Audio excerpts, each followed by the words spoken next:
حلوة ببناتها ومشهورة بكرمها. الفنانة مي مرهج رح تحكي لنا ذكرياتها مع شوارعها بطفولتها وبدايتها الفنية فيها. يا ترى عرفتوا عن أي محافظة عم نحكي؟ هلا اكيد شعور مختلف تماما انك انت تمثل بالشوارع اللي انت ربيت فيها بين اهلك وناسك. اللوكيشنات هي هيك دقيقتين او ثلاثه عن البيت. اكيد في حميميه اكثر، في خاصيه اكثر. طبعا كان عندنا تجربه سابقه بالتصوير بمسلسل اسمه وادي السايح. هذا كان يمكن بعد تخرجي بشي سنتين هيك شي يعني. نفس الإحساس أكيد دايماً بيتكرر، نفس الحنين. هلا المسلسل اللي عم نصوره هلا هو خليني أقول لك هيك بيندرج تحت الطابع الكوميدي، بس دايماً وأنت عم تاخذ أي شخصية شو ما كانت فوراً بتحس حالك إنك أنت غرقت بتفاصيلها الإنسانية، وهذا الشيء اللي أنا دايماً بركز عليه بكل شخصية أنا عم أديها، إنه من جوا لبرا يكون الأداء، لأنه هيك يمكن بحس إنه هيك بيوصل أكثر، أصدق، أسرع، أقرب للعالم. وهذا الشيء أنا بعتمده يعني بكل شيء، بتفاصيل خارجية، بالشغل على الشخصية من برا ومن جوا، إنه كل ما كان شيء أبسط بالحياة كل ما بتحس إنه هو أقرب، إن كان بطريقة لبس الشخصيات إلا إذا كان الشخصية بتحتاج، مثل ما أنا بالحياة أصلا نفس الشيء. الشخصية اللي عم أديها اسمها هديل، بنوتة تشبه بنات هالمجتمع كلها، بتعاني من الظروف الصعبة يلي عم بتصير ويلي صارت أصعب هلأ من وقت الحرب، من وقت الأزمة يلي عم نعيشها.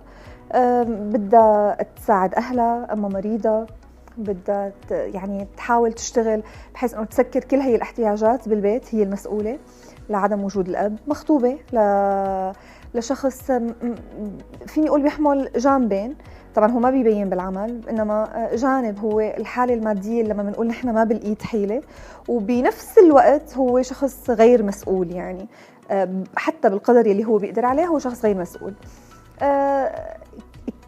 كتير مهم التفصيل اللي كمان ركزنا عليه بالنص، إنه هي البنت مثل كتير بنات عم يتعرضوا لهذا الشيء هلأ، إن كان بسبب الجمال أو إن كان حتى لأي سبب آخر ممكن تتعرض لضغوط من رب العمل.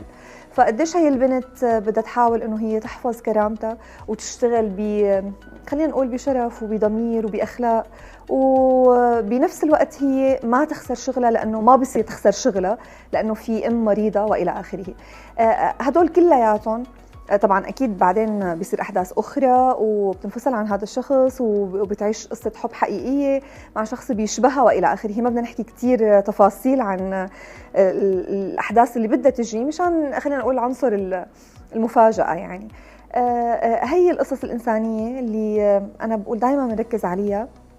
اكيد بيبقى الجانب الكوميدي موجود بالطابع العام، انما عم اقول لك انا بالنسبه لشخصيتي انا فيها شيء انساني كتير كبير. بلحظه هي عم تبكي على حالها، بلحظه هي عم تبكي على الظروف، بلحظه هي عم تبكي على رفقاتها يلي مثلها يلي عم بيعانوا نفس الشيء من هي قصص العاطفيه خلينا نقول، وقصص الضغوط الماديه والاقتصاديه يلي عم بتصير، ومشاكل المجتمع والهموم الكبيره والصغيره اللي هي لانه هي مترابطه جدا مع بعضها. مشاكل مجتمعنا، مشاكل اهالينا، مشاكلنا نحن بهذا المجتمع يلي عم بتصير يوم بيوم ولحظه بلحظه. عم نحاول انه هي تكون بمصداقيه. هلا قديش نحن بنقدر ما بعرف، بس هي محاوله.